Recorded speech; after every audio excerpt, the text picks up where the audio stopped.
Hi hello welcome back. അപ്പം ഇന്ന് ഞാൻ വന്നിരിക്കുന്ന കുറച്ച് മെന്റൽ ഹെൽത്തിന്റെ ടിപ്സ് ഒക്കെ ആയിട്ടാണ് കേട്ടോ. നമ്മുടെ നാട്ടിലും ഇപ്പോഴും ഒരു മിത്ത് പോലെ ഇരിക്കുന്നതാണ് നമ്മുടെ മെന്റൽ ഹെൽത്ത് എന്ന് പറയുന്നത് ഫിസിക്കൽ ഹെൽത്തിന്റെ അത്രയും നമ്മൾ പ്രാധാന്യം കൊടുക്കുന്നുണ്ടോ എന്നുള്ളൊരു ചെറിയ സംശയം അല്ലേ.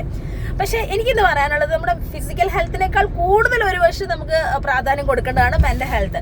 കാരണം ചില സമയങ്ങളിലൊക്കെ മെന്റൽ ഹെൽത്തും ഫിസിക്കൽ ഹെൽത്തും റിലേറ്റഡ് ആണ്.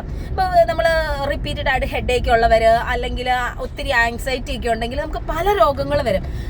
ഫോർ എക്സാമ്പിൾ ആയിട്ട് പറയുകയാണെങ്കിൽ നമുക്ക് ഒത്തിരി ടെൻഷനുകളോ അല്ലെങ്കിൽ ഒരു ക്രൗഡഡ് ഏരിയയിലൊക്കെ പോകുമ്പോഴൊക്കെ നമുക്ക് ബാത്റൂമിൽ പോകാനായിട്ട് തോന്നുക, അല്ലെങ്കിൽ പെട്ടെന്ന് ഭയങ്കര തലവേദനകൾ വരിക, അങ്ങനെയൊക്കെയുള്ള കാര്യങ്ങൾ ആങ്സൈറ്റി റിലേറ്റഡ് ആയിട്ടൊക്കെയുള്ളതാണ്. അപ്പോൾ അതൊക്കെ നമ്മളൊരു മെൻ്റൽ ഹെൽത്ത് ട്രീറ്റ് ചെയ്യുമ്പോൾ തന്നെ ഫിസിക്കൽ ഹെൽത്തിൽ ഒത്തിരി ഇമ്പ്രൂവ് ചെയ്യാനൊക്കെ ആയിട്ട് സാധിക്കും.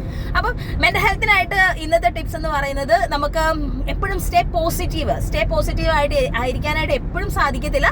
അപ്പം നമുക്ക് മാക്സിമം നമ്മുടെ ലൈഫിൽ ഏതാണോ വേണ്ടത് അങ്ങനത്തെ അഫോർമേഷൻസുകളൊക്കെ ഒന്ന് ഒരു ലിസ്റ്റ് എഴുതി ഉണ്ടാക്കാനായിട്ട് ശ്രമിക്കാം. അപ്പോൾ ഒരു പേഴ്സണൽ ബുക്ക് എപ്പോഴും ഉണ്ടായിരിക്കുന്നത് നല്ലതാണ്, നമ്മളുടേതായ ഒരു പേഴ്സണൽ ബുക്ക്. അതിനകത്ത് നിങ്ങൾക്ക് ഏതാണോ നിങ്ങൾക്ക് ഏറ്റവും കൂടുതൽ നിങ്ങൾക്ക് മോട്ടിവേഷൻ ചെയ്യാനായിട്ട് അല്ലെങ്കിൽ പോസിറ്റീവായിട്ട് വേണ്ട, അല്ലെങ്കിൽ നിങ്ങളുടെ ജീവിതത്തിൽ ഏതാണോ ഇമ്പ്രൂവ്മെന്റ് ചെയ്യേണ്ടത് അതിനെക്കുറിച്ച് ഒരു ലിസ്റ്റ് ഉണ്ടാക്കി വെക്കുക. ഏതൊക്കെയാണോ നിങ്ങൾക്ക് ചെയ്യാൻ പറ്റുന്നത് അങ്ങനെ ആ ലിസ്റ്റ് ഉണ്ടാക്കിയിട്ട് എല്ലാ ദിവസവും രാവിലെയും വൈകിട്ടും ഒക്കെ ഒന്ന് ഇടയ്ക്കിടയ്ക്ക് ഒന്ന് വായിച്ചു നോക്കി നമ്മൾ സ്റ്റേ മോട്ടിവേറ്റ് ആയിരിക്കാനായിട്ടും സ്റ്റേ പോസിറ്റീവ് ആയിട്ട് ഇരിക്കാനായിട്ടും ഈ ഒരു പോസിറ്റീവ് അഫോർമേഷൻസ് നമ്മളെ സഹായിക്കും. അതാണ് ഈ മാനിഫെസ്റ്റേഷൻ എന്ന് പറയുന്നതും.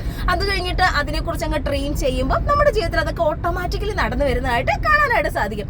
അതുപോലെ തന്നെ എനിക്ക് വേറൊരു ബൈബിൾ വചനത്തിൽ നിന്ന് പറയാനുള്ള 1 പത്രോസ് സുവിശേഷത്തിലൂടെ ഈശോ 1 പത്രോസിന്റെ ലേഖനം 5 അധ്യായം 6 അധ്യായത്തിൽ ഈശോ പറയുന്നത് ഇങ്ങനെയാണ്: കർത്താവിന്റെ കീഴിൽ താഴ്മയോടെ നിൽക്കുവിൻ, അവിടുന്ന് തക്ക സമയത്ത് നിങ്ങളെ ഉയർത്തിക്കൊള്ളും.